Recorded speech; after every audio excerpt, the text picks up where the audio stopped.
Assalamualaikum warahmatullahi wabarakatuh. My name is Siti Zaida binti Ibrahim, and my group and I have been assigned with the assignment that entitled of religion and environment. Okay, first of all, before I go further, let me explain to you what is environment. Okay, environment is actually is really referring to all living and non-living things that live in this world, that includes chemicals, physicals, and other natural forces. Okay, this is important because environment plays a vital role to ensure human beings can live in a healthy life, and this can be proven as the environment helps in regulating air and climate, and it is a source of natural beauty and helps to provide air, food, and other needs for humankind. Okay, for example, one of the components of the environment is soil that has its own benefit for the growth of the plants, which have been important sources for the some organisms like animals, for food, especially for the herbivores, and also for humankind that use for agricultural activities for economic importance. Therefore, the purpose of this assignment is to study further about the relationship between the spirit of the religion and environment, as religion plays a significant role in ensuring environmental sustainability and the importance for the humankind. As we know, the religion groups also played an important part in responding to environmental issues that happen nowadays, and because every region has an important social functions to educate its followers and have its own faith to conserve the environment. First religion is Islam.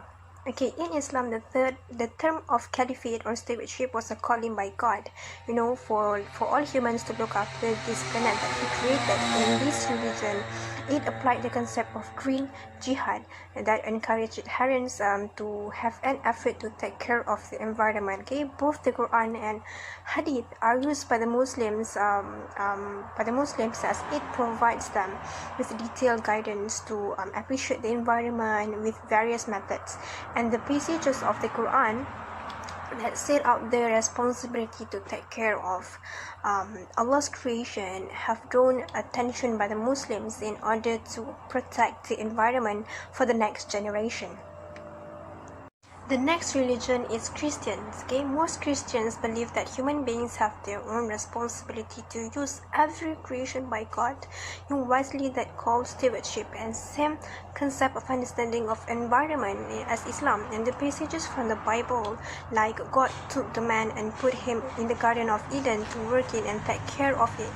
Okay, all these passages remind the humans to appreciate of everything that have been given to them and to use it and manage it wisely. And most importantly, we must respect it and hand it back to God and unspoiled, as the earth belongs to God. The next one is Hindu. Okay, Hinduism is a religion that well known for the steep respect of all life and environment, and the concept of ahimsa that teach about the respect for life and insist non-violence have been practiced in Hindu teachings, and it is a big reason why many Hindus are vegetarian. And they also believe in the concept of karma, and when someone does harms to the environment, they will also have face the consequences due to their actions. Okay, they also believe if they harm the nature, they also harm their God, because nature is a part of their God body. Meanwhile, for Buddhists, they are really taking care of their harmony relationship with nature rather than control it. Okay, Buddhists may argue that their precept will be break when they cause the destruction of the natural habitats of animals, and when they're taking away something that belongs to them. Not only that, not only Hindu, Buddhism also have belief the effect of karma. If we do something bad towards the environment, the effect of karma will continue to give impacts towards the person who did the wrong actions. From all these different perspectives, it shows that although the religious group have different in their beliefs and practices, but most agree about the importance of us to taking care of the environment. Okay, there are many religious NGOs that fighting together to tackle the environmental issues that occur nowadays. Okay, however, we decided to choose Melak Baitong as one of our religious NGOs that actively take care of the environment. Okay, Melak Baitong is a Cambodian NGO working to increase environmental awareness and conservation. Okay, seeking solution for sustainable and equitable use of natural resources that through education, training, advocacy, community-based natural resources management, and also ecotourism tourist activities. Melak Baitong has successfully bringing important issues like mining, global warming, water pollution, land and forest concessions and plantations to the forefront through their implementation of several projects. For example, Buddhism environmental program that rooted in a Buddhist environmental ethic that succeed to promote the environmental awareness and ecological practices at the grassroots level by providing monks with trainings in Buddhism and ecology and by supporting conservation and sustainability initiatives at pagodas. Assalamualaikum warahmatullahi wabarakatuh. My name is Wan Atira Nuhidayah binti Wan Sukri, and I'm gonna talk about types of pollution. The first one is land degradation. Land degradation is any changes or disturbance towards the lands that seems to be deleterious or undesirable. Land degradation is actually a global challenge that will affect everybody in any factors such as food insecurity, climate change, environmental hazards, and also unbalanced biodiversity. So it's according to new reports that 43% of new populations of the world will affected by the land degradations. So it's really important to protect our land for a better life or to avoid any further disaster that will occur due to land degradations.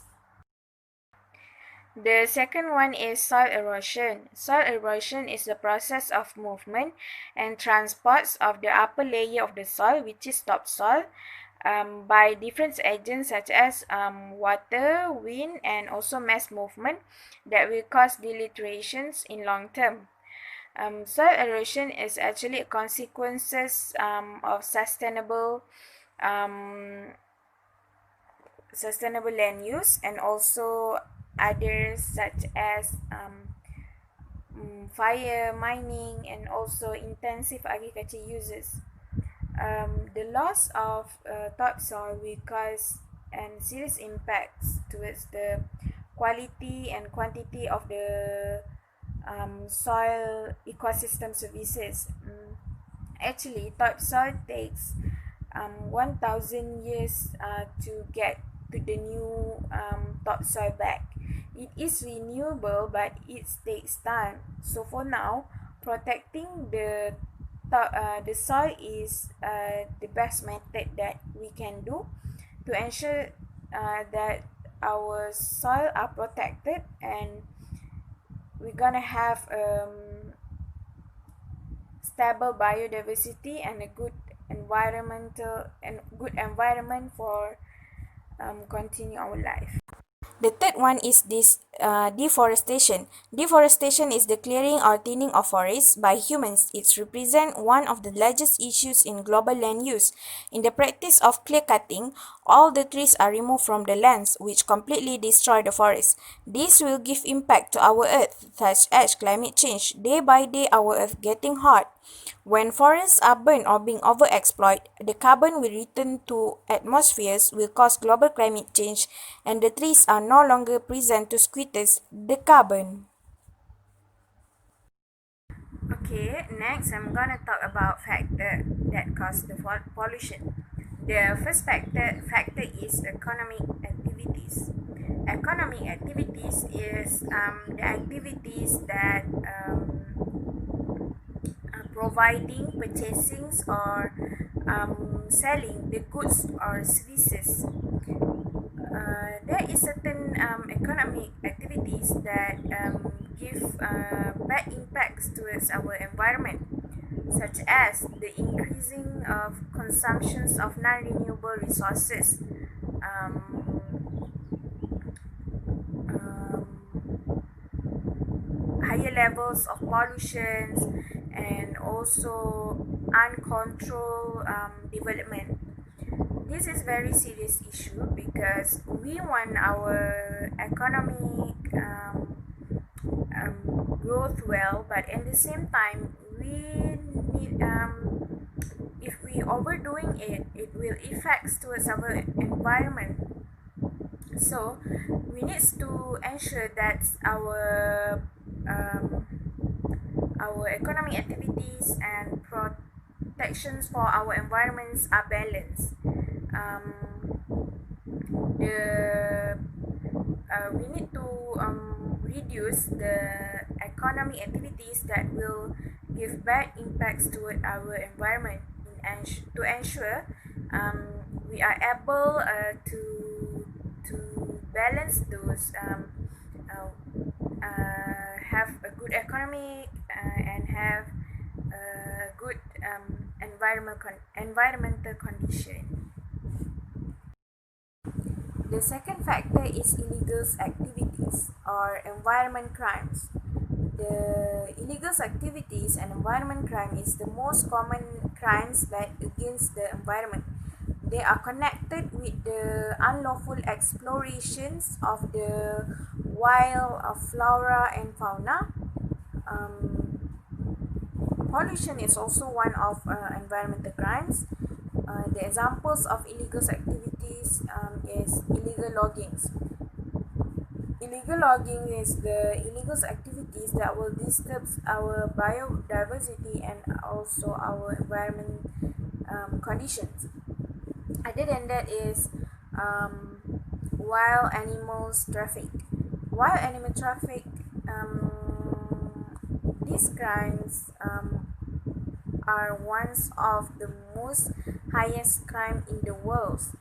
Um, the criminals have their own hypothesis about this crime, which is the more endangered the species is, the higher the price will be.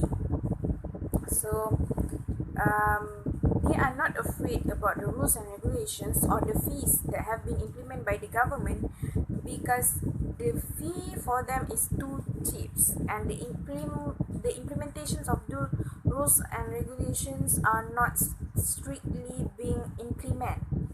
The price of the animals are more higher than the fees that they need to pay if it's being arrested. So it is really important to stop these illegal activities to protect our biodiversity, our animals, our wild animals, and also environment. The last one is lacks of education. Education is important in order to have the society that are knowledgeable and more concerned on the pollution that affect the environment. For example, they feel that open burning is not a crime, so they continue to do. So by giving exposure to the environmental impact of the community will better understand and they will concern for their action and the impact of their actions toward the environment. So the education is really important to educate the people on how to protect the environments. Okay, Assalamualaikum. My name is Muhammad Fitri Husaini bin Zulkifli. Okay, I will explain about implementation. Okay, in the form of implementation, Mluk Baitong has implemented several projects to protect the environment.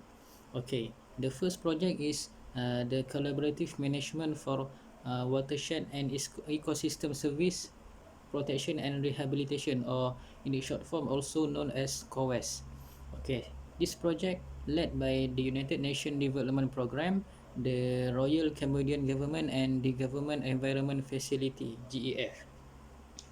Okay, this project aims to deliver three components, which are the on-farm soil conservation and agroforestry practices improve, to restore the community forest areas and sustainably manage, and the last one is to improve the watershed management and monitoring capacity in the upper of Prague Knot. Okay. In Cambodia, land degradation has become serious issue in the form of soil erosion and loss of soil fertility due to natural and anthropogenic causes. So, COWES is designed to reduce the pressures on the upland of watershed areas from competing land users through promoting a sustainable land management and stabilizing the watershed catchment functions in the priority degraded area. Okay, the second project implemented by Mruk Baitong is Sustaining Community Forest Management, SCFM. Okay, this project has taken place in 6 districts in Cambodia, which are Boribo, Kampung Teralaj, Krakow, Kravan, Banon, and Samlot. Okay, according to a report in 2015, the report said that Cambodian forest has dropped from 73% in 1993 to between 55 and 60% in 2015. The objective of this project is to contribute to sustainable forest resource management and poverty alleviation in Cambodia through right-based empowerment. Okay, specifically, this project aims to empower the community that heavily rely on forests and natural resources to exercise their rights in managing their forest resources in a sustainable way and improve their livelihoods through forest micro enterprise. Okay, moreover, Mlok Baitong has also helped to build the capacity building, provide educational material and raising the community awareness on land and forestry protection rights and advocacy. Okay, next, Mlok Baitong has also established patrolling system by the community to prevent illegal logging activities. Okay, last but not least, Mlok Baitong has also equipped the communities with technical training to develop micro enterprise on appropriate agricultural techniques such as home gardening and animal raising. Okay, this is to ensure that the communities will be able to manage and support themselves financially for a long term. Okay, the last project from all project implemented by Mlok Baitong to protect the environment is the project of environment and livelihood improvement at Seru Screen Reserve. Okay, Mlok Baitong run this project to conserve the non-breeding population of the eastern Seru Screen at Kampung Trach wetlands in Cambodia. Okay, the projects support Seru Screen conservation through generating income from the community-based ecotourism, or also known as seabed services, and promoting self-help groups to provide microloans for agricultural micro enterprise. Okay, under this project, Mlok Baitong has provide many trainings on administration, management, environmental awareness, and guiding skills in order to realizing the establishment of seabed services, such as the construction of the information center, toilets, and parking area. Okay. Seru Screen, an endangered species that has already gone extinct in several Asian countries. During dry season, more than 30% of the Seru Screen populations will come to Anlung Pring wetlands for food searching. However, land degradation and loss of wetlands, use of pesticides and hunting all contribute to the decreasing of this large birds population in Cambodia. So, Mlok Baitong has decided to run this project to protect the environment and contributing to biodiversity in the area, and at the same time to improve the livelihood of the community. Okay, the community there also really committed to combat the illegal activities in the area to protect the bird habitat and the ecosystem itself. Okay, that's all. Okay, that's all from me. Thank you. Assalamualaikum. My name is Mahidati binti Azhar. Okay, now we go to the implication. The first is unbalanced ecology. According to the structural analysis of deforestation Cambodia 2000, the Cambodia forest has been declared as a green lung at 1992. But due to the economic and social development, the forest has been explored.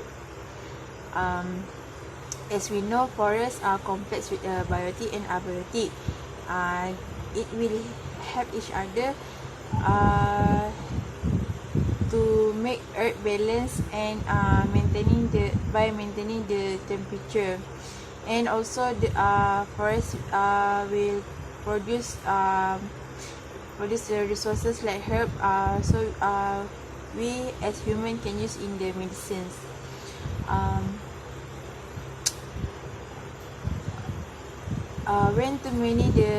When too many over expectations can lead to the unbalanced ecology. For example, global warming.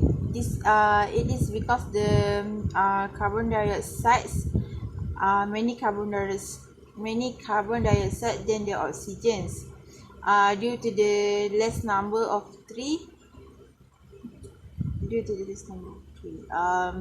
As we know, tree make food by the sunlight, water, and the carbon dioxide to produce food and release the oxygens.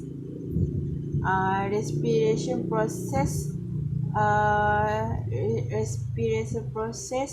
acts as a temperature cooler through the evaporations. Therefore, the less number of tree can increase the temperature surrounding. The second is the animal extinctions. For example, illegal hunting. They have their own target. Like elephants. This is because some part body of the elephant is valuable. Is very valuable. They will the illegal hunting like illegal hunting will sell the elephant tusks at the black market with the high price because it always have a demand from the customer. Next, in Cambodian, when many deforestations happen, it can